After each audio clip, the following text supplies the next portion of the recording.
A king stood alone in his study. His hands were shaking. The velvet box on his desk was empty. Inside that box had been a gold signet ring. Not just any ring. A gift from the man King Charles called his honorary grandfather, a ring he'd worn for over 50 years. And the person who took it reportedly slept in the room next door.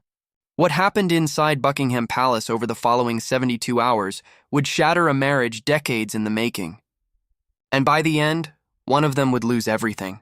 This is the story palace insiders don't want you to hear. To understand what happened, you need to understand the ring. In the 1970s, Lord Louis Mountbatten gave young Prince Charles a gold signet ring. It carried the Prince of Wales' feathers. Charles wore it almost every day for the next 50 years. Mountbatten wasn't just family. He was Charles's mentor, his confidant, the man who shaped his worldview. Then, in 1979, the IRA murdered Mountbatten with a bomb hidden on his fishing boat. Charles was devastated. That ring became more than jewelry. It became a piece of the man he loved most. Fast forward to May 2023, Charles is crowned king. Camilla, once the most controversial woman in Britain, is now queen. Not queen consort, just queen. A title Queen Elizabeth herself blessed before she died. But here's what the public didn't see. Behind the palace walls, reports began surfacing of a growing tension. Sources close to the royal household described Camilla as increasingly assertive. She wasn't playing the traditional supporting role. She was, according to insiders, running things. Her charities, her schedules, her media strategy, and slowly, quietly, some of the king's. For months, Charles reportedly said nothing. He was dealing with his cancer diagnosis announced in February 2024. He was managing a monarchy in transition. He didn't have the energy for a fight. Until one summer morning at Windsor Castle, he opened a velvet box and found it empty.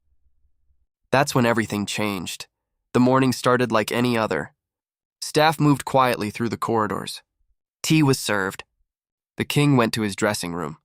And then the shouting began. Royal staff who were there described it as unlike anything they'd witnessed. Charles has always been known for the occasional flash of temper. The pen incident, the leaking fountain pen moment caught on camera. Small stuff. This was different. According to accounts that later reached the press, the argument lasted nearly an hour. Doors were closed. Aides were told to leave the wing. Even the protection officers reportedly stepped back. But here's what makes it strange. Charles didn't call the police. He didn't order a formal investigation. He didn't tell anyone outside a tiny circle of advisors. Why? To understand why, you have to look at what had been happening for months. Reports from inside Clarence House suggested Camilla had been making decisions that traditionally belonged to the monarch. Small ones at first, then bigger. Reportedly, she rearranged royal tour schedules to favor her own patronages. She approved staff changes without consulting the king. She gave interviews that, according to some sources, weren't fully cleared. One especially sensitive moment?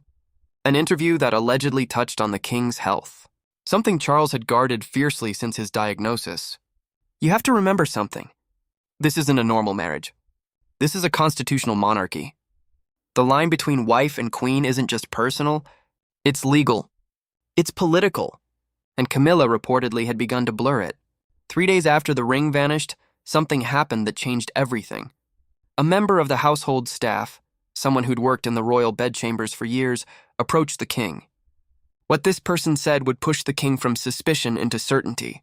According to leaked accounts, the staff member had seen Camilla leaving the king's private quarters on the morning of the disappearance. She was carrying a small, dark blue box. She placed it in her handbag. She left for London. Now, is this confirmed? No, the palace has never officially commented. But what happened next suggests Charles believed every word. Charles ordered a private search.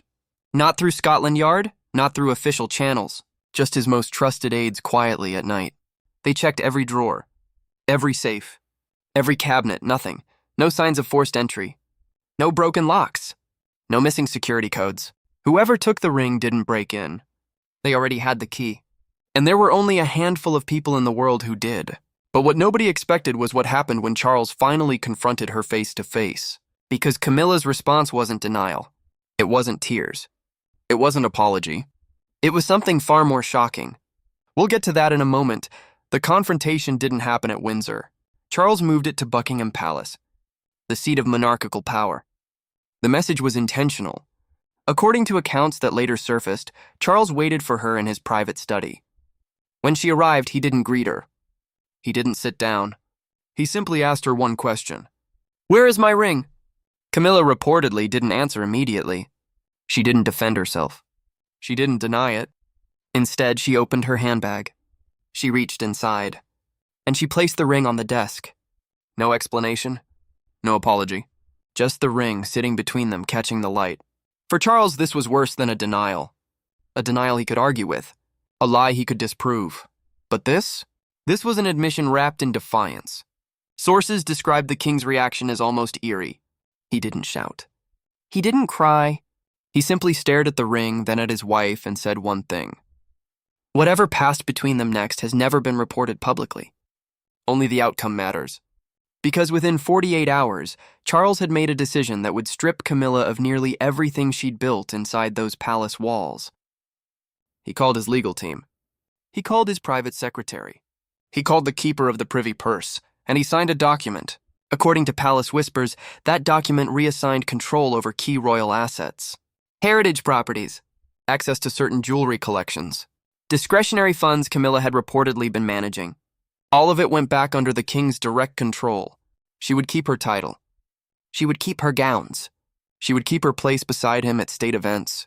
But behind closed doors, her power was gone.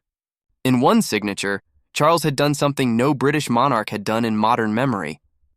He had publicly kept his queen and privately dethroned her. If you watched the royal appearances in the weeks that followed, you wouldn't have noticed anything wrong. Camilla smiled. She waved. She wore the diamonds. She stood beside the king at every scheduled event. That was the point. The monarchy survives on image.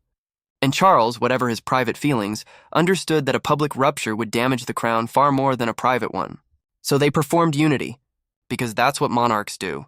But those who worked inside the palace noticed the changes. Camilla's trusted aides were quietly reassigned. Her calendar shrunk. Meetings she used to attend went ahead without her. The interviews stopped. The unilateral decisions stopped. She was still the queen. She just wasn't the ruler she'd reportedly tried to become. As for the ring, Charles didn't wear it again. According to household sources, he placed it back in its velvet box, sealed it inside the family's most secure vault, and left it there. Some see that as sad, a relic of a lost trust, locked away in the dark. Others see it differently. They see a king who understood exactly what that ring represented. A gift from Mountbatten. A symbol of duty. A reminder that the crown must never be handled carelessly. By locking it away, Charles wasn't hiding it. He was protecting it. Now, here's what you should remember about this story. Almost none of it has been officially confirmed. The palace never comments on private matters. Camilla has never spoken publicly about any rift. Charles hasn't either. Everything you just heard is drawn from reports, insider accounts, and palace whispers. Take it for what it is. But consider this. In the months since these reports emerged, Camilla's public role has visibly shifted. She attends fewer solo engagements. Her media presence has quieted. The palace has become, in a word, quieter. Maybe it means nothing. Maybe it means everything. And maybe, just maybe, a ring really can bring down a queen. Here's what fascinates me about this story. It's not really about a ring. It's about power. About what happens when two people who spent decades fighting to be together suddenly find themselves fighting each other. If you want more stories like this, the quiet moments behind famous headlines, the whispers history almost missed, subscribe to Quiet Better. That's what we do here. We find the story underneath the story. Until next time, stay curious. Stay quiet.